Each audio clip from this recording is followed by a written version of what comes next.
السلام علیکم ورحمۃ اللہ وبرکاتہ نحمده ونصلی علی رسولہ الکریم اما بعد۔ آج کا سبق سن لیجئے۔ آج کے سبق کی سرخی ہے پیارے اللہ سے محبت کیجئے، پارٹ نمبر 77۔ رسول اللہ صلی اللہ علیہ وسلم ارشاد فرماتے ہیں کہ جو شخص بیماری میں یہ 7 کلمے پڑھ لے اور پھر مر جائے تو جہنم کی آگ اسے چکھے گی بھی نہیں۔ یہ حدیث ترمذی میں ہے۔ اس لیے کوئی بھی بیمار ہو اسے 7 کلمے پڑھوا لیجئے، اور زندہ ہوا تو ٹھیک ہے، اور اگر مر گیا تو جہنم کی آگ سے محفوظ ہو جائے گا۔ وہ 7 کلمے کیا ہے، میں نمبر وار آپ کو پڑھوا رہا ہوں، پڑھیے میرے ساتھ۔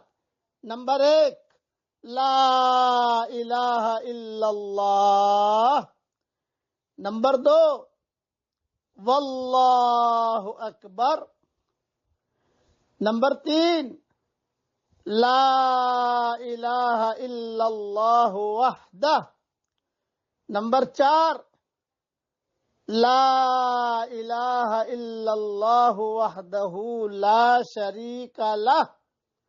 نمبر 5، لا الہ الا اللہ لہ الملک ولہ الحمد۔ نمبر 6، لا الہ الا اللہ۔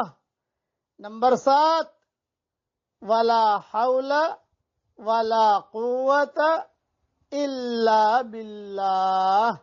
یہ 7 کلمے ہیں جو میں نے نمبر وار آپ کو پڑھائے ہیں، اور انشاءاللہ اللہ توفیق دے گا تو یہ 7 نمبر کے ساتھ برابر نمبر ڈال کر اس کا امیجز بھی میں بھیج دوں گا۔ جو بھی بیمار ہو گھر میں، بیمار نہ بھی ہو تو بھی 24 گھنٹے میں 1-2 مرتبہ پڑھنے میں کیا جاتا ہے۔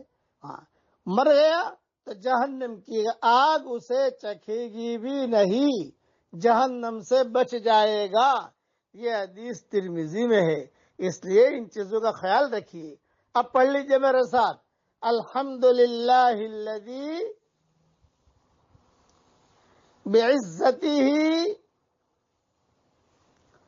وجلالہ تتم الصالحات۔